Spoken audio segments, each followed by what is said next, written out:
Welcome to BODS Mayhem Hour, your source for all hard rock, heavy metal, new metal, alternative, punk, horror punk, hardcore, rock, and all local bands, with your host, John the Bod, a.k.a. the Bodfather. This is Darling. And this is Randy. And you're listening to BODS Mayhem Hour. The views and opinions of the guests do not necessarily reflect the views and opinions of BODS Mayhem Radio Network, its staff, affiliates, or sponsors. Parental discretion is advised. Welcome to BODS Mayhem Radio Network.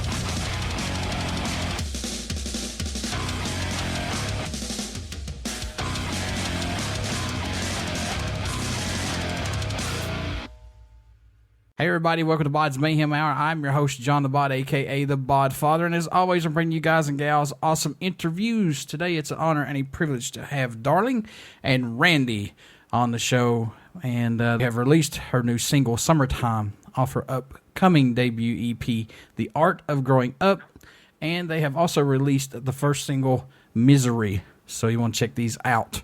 Both tracks are out now, and these are pretty good. Two different tracks. Also, two totally different styles of music as well. So, Dxrling and Randy, how you guys doing today? Pretty good. Enjoying the California sun. Kind of. We're we're in our apartment as we speak, moving all of our stuff into another apartment. Yeah. Oh, that's great. Yeah, it's fun. Well, we found rock star life. Yeah, I know, right?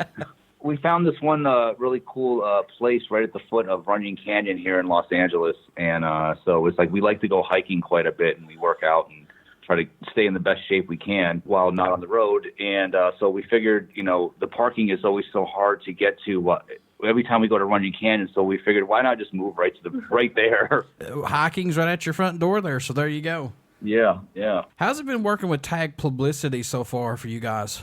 Oh, it's awesome. At first, when we showed our music to Tom George, he's like, let me get back to you in a day, let me talk about it. And we're like, he's going to hate everything we made. Right. He's never going to call us back.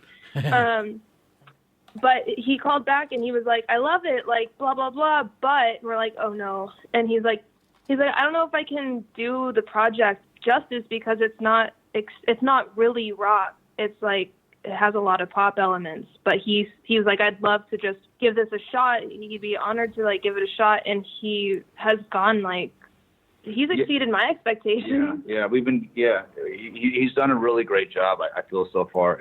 There's another, obviously, I play in another band called Stitched Up Heart, and right. So I have all these contacts in the rock world, and so Tom George just happened to be one of them that somebody passed his name along to me, and I was like, okay. So we got to talking, and then I was like, all right, well, this could be a good fit. Let's try it out and see how it works. But so far, it seems to be working just fine. Yeah, I like working with Tom. Not only do I have BODS Mayhem Hours for heavy bands, punk bands, horror punk, stuff like that, but I also help out independent bands who need a voice, and I feel like that's my job to help out some little way that I can. I know, Randy, you were with Stitched Up Heart. I understand that, but I even had Mixie on here not long ago. Oh, really? Yes. Oh. Yes.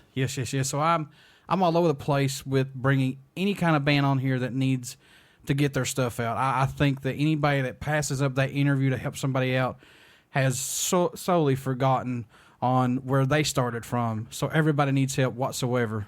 I see. Well, thanks for having us. Thank you. So you're getting to release your debut EP, The Art of Growing Up. In today's music world, some bands only put out an EP or album, and then they're done. You guys know that just as well as I do. How does it feel to be able to put out an EP since so much has changed in the music industry? It feels awesome, but to be honest with you, just hearing that most bands only put out an EP, for me, this is barely even the tip of the iceberg is what I feel so far. And already we've already started going back in the studio to write more material. Yeah, we're already working on the next. I don't know if it's going to be an album or a single or an EP, but it is cool to act. It's like in today's world, people's attention spans are really short, and people need things to be thrown at them constantly. So that's kind of why we put out 2 singles, kind of spaced them out. And now we're okay, now we kind of get to connect the dots on a smaller scale than an album. And make a little bit of a story behind it, kind of old school, but also mixing it with new school ways of putting it out. You wrote an abundance of songs for the EP, but you weren't happy with them. Then you started writing on what would become the debut single, Misery. What made writing Misery so much different than the other songs? Did it just come naturally? I mean, did it just start to flow versus the other ones that you're writing? Oh my God, yeah, it was so weird because the whole reason I got into music, started learning instruments and learning how to sing is because I loved writing. I loved writing poetry, and it used to just come right through me. It's like trippy to think about how it happens. It's like I'm channeling something, and just because of the hustle and bustle of regular life in LA, I feel like I've kind of lost that a little bit. And when I was forced to put everything else aside, work and just normal life and working out and running around, and I had to sit down for 2 weeks and write a bunch of songs, like the first few that I wrote were just like, oh my God, have I lost it? Like, did I lose what I used to have? And then one day I was sitting in my room strumming like some chords, and all of a sudden this melody came into my head, and I'm like, where the heck did that come from? Like, that's not me. And it's almost like that's kind of like my higher power or something. I don't know. It was great. And I was like, wow, the spark is back. It was a really cool moment. These songs that you had written, darling, are some of these songs on this EP, or did you just scratch them and then just start all over from Misery? Yeah, there's another one. I don't know if we're going to be releasing this one next or when the full EP comes out, probably towards the end of the year. But there's another one that I think I wrote after Misery at home by myself on my guitar. It's called One More Night. It's really personal. And when I was writing it, like the sun was like gleaming through during the golden hour, and it was really magical. And I think after Misery, like Misery kind of just like, it was like a drain was clogged, and Misery like pushed all the shit through the drain, or the crud, whatever. And then all these good songs started coming through. So after Misery was written, I think the rest of the EP just flowed after that. What's impressed or excited you both the most about making this EP, if anything? And I know Randy's done this for a very long time, but what's impressed you both the most about this? Probably how well it's been doing, actually. And it's just like, it just seems like, well, it seemed like when we first put it out, it was taking off a little bit. And we just noticed, like, literally though, over the last couple of days, summertime is actually really catching on. And it was 2 days ago, we were sitting in, and then usually I check the numbers on Spotify like every day. And a couple of days ago, it was at 22,000 monthly listeners. Wow. But anyways, the morning after, it was at, what was it yesterday? Like 40. It was at 40-something thousand. This morning we woke up and it was at 54,000 monthly listeners. And it's like, it just seems to be gaining like an insane amount, like every day. I'm like, oh my God, it's like really starting, it seems like it's starting to pick up steam now. We were not expecting that because of most of our supporters in music are rock fans. And then I'm like, here, listen to this really bubbly song, and people actually like it. And I'm like, whoa, like, you guys, are you sure you like it? Like, it's really cool. But yeah, waking up this morning and seeing it was like, oh my God, like we have to like 60,000 spins and we have 54,000 monthly listeners. Like, wow. Or just, logging into, we have like the back end of Spotify that we can look at for artists, and we'll see like 100 people are listening to your song right now. And we're just like, that's like the coolest feeling ever. Yeah. What else is really cool, I feel, is it's literally pretty much, it's just the two of us, just with a lot of help from, a couple other friends, but we don't have label support, and we don't have management. So it's still just the two of us putting this out, and to see the response that we're getting, we're like, oh my God, it's like, look what we accomplished together, It's pretty awesome. Yet, Randy, yet. Yeah. You got to be very proud of her, man, to take reins, and because it takes balls to actually get up and sing, and it does. So congrats on that. Thanks. How long has it taken to write and complete this EP for you guys? Well, to write it actually took maybe a couple weeks. Our producer, he has quite a bit on his plate, and so it took him a little bit while in the post-production aspect of it. So I would say it ended up taking us like 6 months or something like that to do. It was the total. Because we started writing. I think we wrote all the songs in like 10 days. We wrote all of them, but there was like, we had to put space in between the writings because we got bumped studio time for Motley Crue when they were finishing. Yeah. So Sahaj picked us in. He was helping us out. He's the one who also produced the last Stitched Up Heart album and Never Alone. And so then we became friends. I was like, hey, I got this other project with my wife. Are you interested in doing a couple songs? And so after, a couple months of him getting some extra time, and he was like, all right, cool, yeah, you guys can come down, and we'll do some studio time together. But at one point, we did end up getting bumped for Motley Crue, and then I was like, I can't really be mad about it. that. Yeah, I was like, damn, Nikki Stitch is coming in the studio, is taking up our studio time. But I would say it was 10-hour days in the studio, and then at night it would come home and write more. We literally were drowning in music. Yeah. And we ate, breathed, lived, slept music for 2 weeks straight, and we busted it out. And we're going to be talking about Sahaj here in a little while, because if you guys don't know who Sahaj is, folks, he's lead vocalist of Raw. And I'm going to tell you this right now, if you haven't heard Raw, you need to fucking hear this band right now. Get to it and listen to it, because it's great fucking music. Yeah. Oh, yeah. If you can't get up to Raw, then I don't know what's wrong with you. You got something seriously wrong. For real. Any tracks for you guys standing out more than any right now? I mean, I know you guys are close to this EP, and I know it must change every time, but are there any that sticks out for the both of you? My favorite one is probably about to come out shortly. My favorite track, and our plan as of right now, which it may change, but our plan is right now is what we're going to do is we're going to release the next single the day we're getting ready to go off on a tour. I don't know if you're familiar, if you heard anything about it, but we have a tour coming up. It's going to be Stitched Up Heart, Kaleido, and Darling opening the show. And so, but our thing is we're going to release the single the first day of the show. But that sticks out. One thing I will say is the next 3 songs we're putting out are for me personally, they blow Misery and Summertime out of the water, and wow. I think people are going to connect with them a lot more. Wow, that's a strong statement, folks. There you go. Yeah. When you were coming up with ideas of what song you wanted to promote first, which one would be the first single and then video you wanted to release, was it hands down Misery, or was there any sleepers that could have came in? Maybe. I wanted to put out this song called One More Night. I don't know if it's my favorite song, but it means the most to me. And I was like, we could put that out first. But the reason we put Misery out first really was because Sahaj was like, this is the song you guys have to put out first. It's the best one. It's my favorite song at the time. And we were like, okay, I trust his judgment. So that's why we ended up putting out Misery first. And I'm glad we did. Also, it's the first one to be completed, so maybe that's also because it was Sahaj's first. That could have a little bit. Yeah. So the video for Summertime was directed by Ron Underwood, vocalist of 9-Electric, and plus yourself, Randy. How was working with all this going on, and especially how was working with Ron?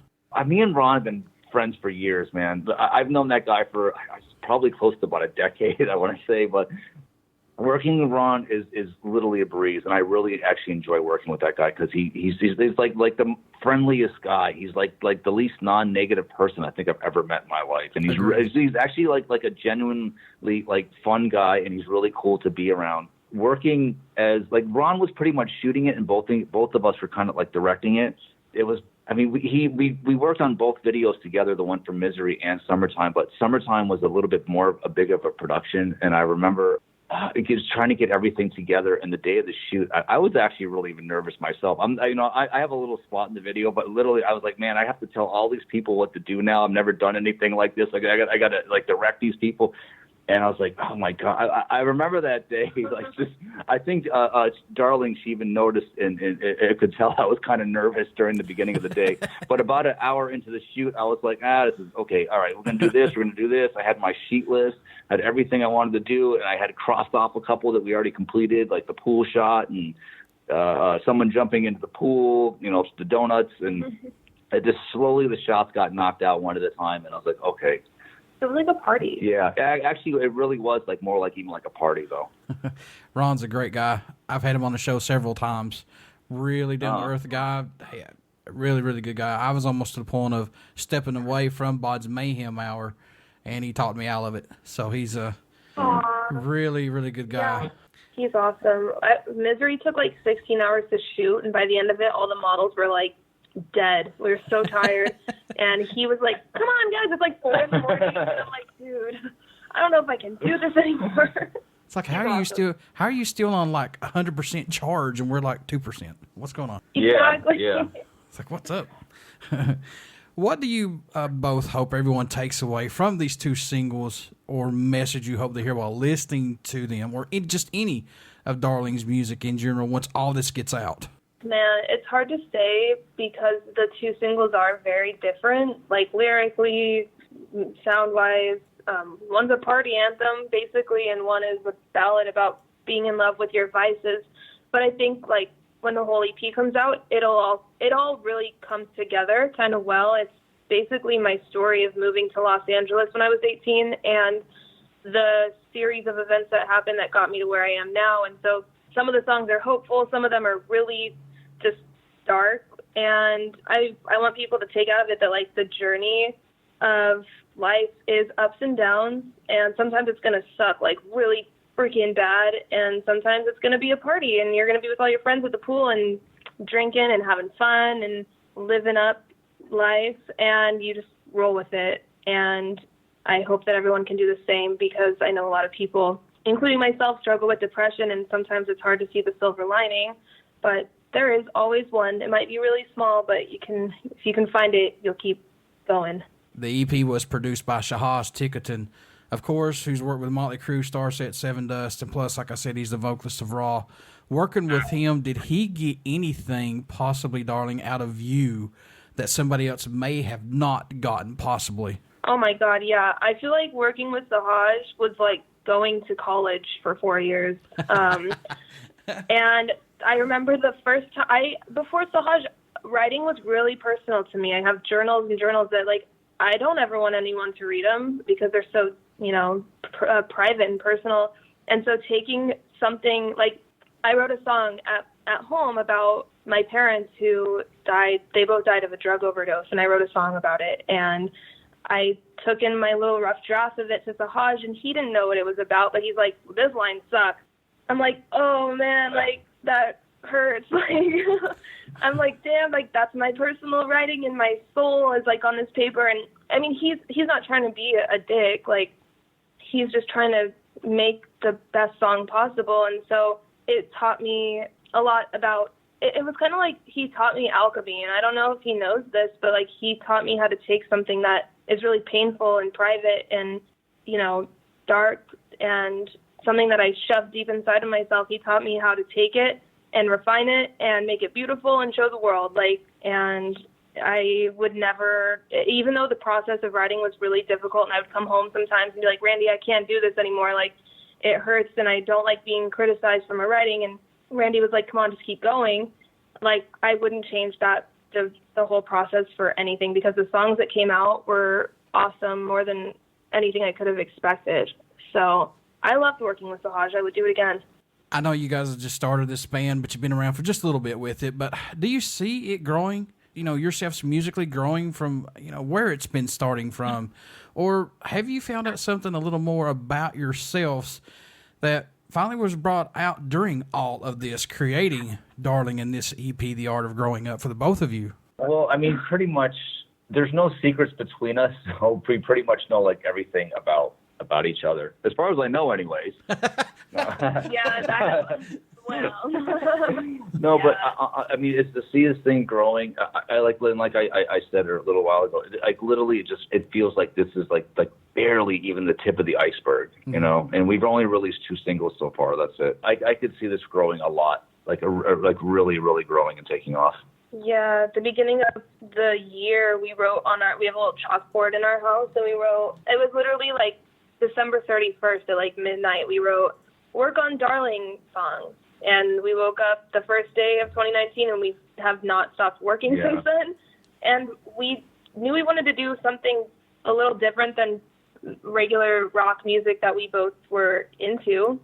We wanted to lean more on pop, and we've learned that it's a whole another beast. basically. And every day we're learning something new. Like, we feel like our numbers are cool, and then someone's like, those are tiny numbers. So it's been really humbling, and we want to just keep pushing it. It's like an addiction. Let's talk about the artwork on this EP. Is somebody doing the artwork right now? Or are we going to have just like like a photo? What's going on with it? Well, that is currently on the list of things to do. The audio portion of it is 100% complete, and we already have the DDP files. We got everything back a couple of days ago. It's putting together the artwork for this. So that's what we're working on next. What does Dxrling bring to the table for music that's not out there as of right now? I know nobody's reinventing the wheel, but what are you guys adding to this wheel of music? I feel like I grew up listening to Queen and Red Hot Chili Peppers and Metallica and Britney Spears. So I love boy bands, and I love heavy metal, and I love death metal. So it's a really interesting combination of what goes on inside my head. And I feel like we are bringing like this new deep, dark level to pop in a sense, but we're also bringing a weird pop element to the rock world. And I think it's hard for a lot of people to wrap their heads around, because a lot of people are like, I want you to put yourself in one sentence and tell me what you are in one sentence. And it's a challenge.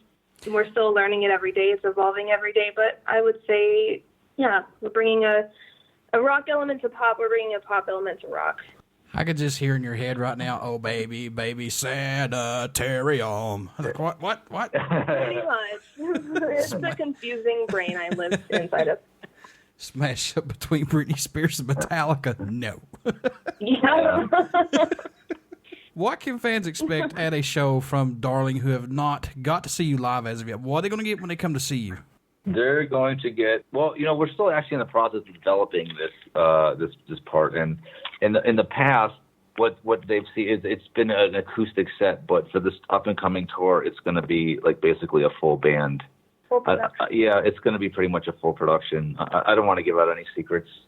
Yeah. Yeah, and we're also still building it. We don't even know the secrets just yet. So. But it's not going to be stripped down. Yes, yeah. Before it's been super stripped down, and I can tell you this is not going to be stripped down. Dxrling, what made you want to become a musician? What was that spark for you that said, yeah, I want to do this, other than having hubby out there with you?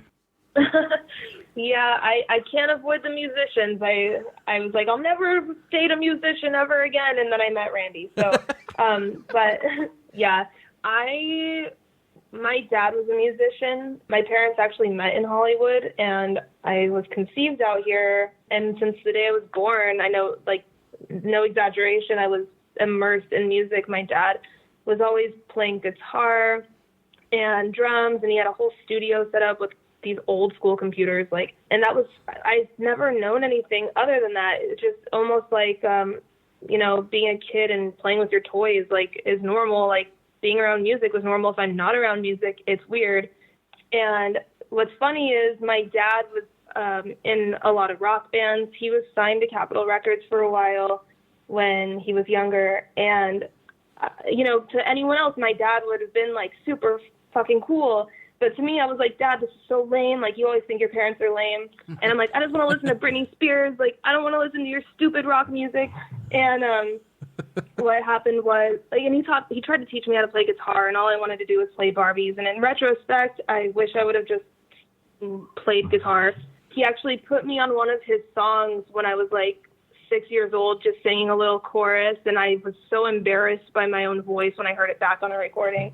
And what happened was my dad and my mom ended up both passing away of a heroin overdose when I was 9, and I inherited my dad's guitars, and I think it was that day, like, it's like he left the planet and his love for music got injected into me or something, and I was like, I need to learn how to play these guitars. All of a sudden, I hated sports, and I didn't want to play with Barbies, and all I wanted to do was go do guitar lessons, and I started singing in the shower because I don't know why, but I was like, my voice actually might sound kind of cool. Like, I remember the exact moment I started singing, I was in the shower and I was like singing a little song, and I was like, wow, like, I can actually sing this song. So I haven't stopped since then. I have a tattoo that says married to the music for better or for worse. And it's just really my life. Is there a country that stands out or shocks you so far since you've got these 2 singles out that you get support from, or the music is even getting played in, possibly? Oh America. Yeah,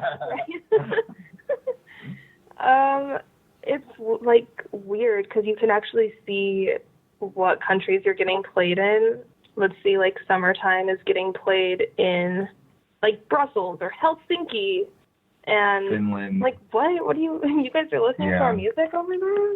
It is shocking enough that they're listening to our music in Los Angeles or anywhere in America. But yeah. Now, I know Randy's worked with a lot of bands and he's toured with a lot of bands, but is there a band on the bucket list for you that you would like to tour with, work with, or maybe even do like one of the old school album split with, possibly? I would love to tour with the Chili Peppers. I'm a huge Chili Peppers fan. It's going to sound so lame, but I really want to do a tour with Taylor Swift. Silence. Her shows are like massive. Yeah, they actually are pretty amazing. They're incredible. Like a giant arena show or stadium tour would be cool. Did you have a go-to album or song when you were younger that just let you escape, or do you guys have that now, possibly, maybe? I remember the Chili Peppers "Soul to Squeeze" song. It's one of my favorite songs, and I remember I would listen to that a lot. For me, when I was younger, it was Lenny Kravitz, "Fly Away." I actually just saw him live last Saturday, and it was the best day of my life. And I think now it's anything by Bright Eyes. I love Conor Oberst's writing. It's like he knows the inside of my brain. I got to talk to my man Randy about Soda Squeeze and the Peppers, because how can you not like that song with that bass intro, dude? I mean, how can you not like it? Yeah. It's like, I'm going to give my right pinky to play that intro. Oh, really? Yes, I would. I actually, it's fun. I learned that song. I learned how to play that song years ago on bass. And Really? sometimes at rehearsal, like when I'm doodling, that'll be one of the songs that I doodle all the time. Waiting for everyone to start like I was fortunate enough to see the Chili Peppers in Rupp Arena on a Californication tour many years ago, actually, with Foo Fighters. Oh, wow. And Wow. yeah, That must have been an awesome show. it blew my mind. Honestly, dude, that was my very first concert that I went to. Oh, wow. Yes. Yeah. I should have seen Metallica 5 times, but the 4 other times I gave tickets away because it just wasn't right for me. Right. So you guys are going to be on tour, of course, with Stitched Up Heart, with Kaleido, and that's going to be kicking off, I think, November 12th. Is that right? I think that's the first date. Yeah. Okay. I think Salt Lake City, I believe it's the first date. Okay. And it's going to end. That actually sounds about right. Yeah, November 12th. Now, is this going to end with Dxrling finishing up on November 23rd in Scranton, PA, or is it the whole tour going to end during that time? Basically, that tour is going to end on, that's the last date with that. So when are we looking to get this EP out, possibly? Are we looking before the end of the year or first of the year? As of right now, we've been trying to come up with how do we release this and how not. And I think what we're actually going to do is we're going to. Oh, do you want to? There might just be like a cool, like Santa might bring something cool to everybody. Basically, what we're going to do. There might be a little pre-Santa Claus for everybody who comes to the show, because our plan is to we're going to have the CDs printed up by the time we leave for tour, which is going to include all 5 songs. So we're still not 100% sure on when we're going to release the last 2, but there's a good chance we're toying around with the idea of releasing them on Christmas Day, and so then the whole EP would be out.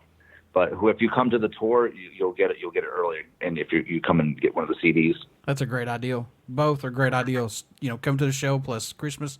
That's awesome. That's a win-win if you ask me, honestly. Yeah. How can folks stay in touch with you guys, buy some merchandise, tour dates when all this happens, and plus the art of growing up when this is released? Guys, how are they going to do that? How can folks stay in touch with you all? Facebook page, and we answer all the emails. Instagram at Dxrling Official. Same with Facebook at Dxrling Official. And you can find our email on both of those social media platforms as well. Dxrling and Randy, before I let you go, would you care to do a promo for the show? Okay. This is Dxrling. And this is Randy. And you're listening to BODS Mayhem Hour. Everybody stick around. We got some great stuff coming up, and you only hear these interviews right here on BODS Mayhem Hour and BODS Mayhem Radio Network. Get out and check out our Facebook page. It has our podcast link, YouTube link, and soon our Twitch link. Also, you want to subscribe and like the BODS Mayhem Hour YouTube link, because anything and everything is going up on that, and plus the podcast link as well. Get out and check out Darling. Check out the single Summertime, plus check out the single Misery. And when this EP comes out, please get out and support them. And also check out Stitch Up Heart as well. So, Dxrling and Randy, thank you so much. And I wish you guys nothing but the best of luck with this. Thank you, Thank you, John. too. Thank you for taking the time out to give us a call today. We very much appreciate it.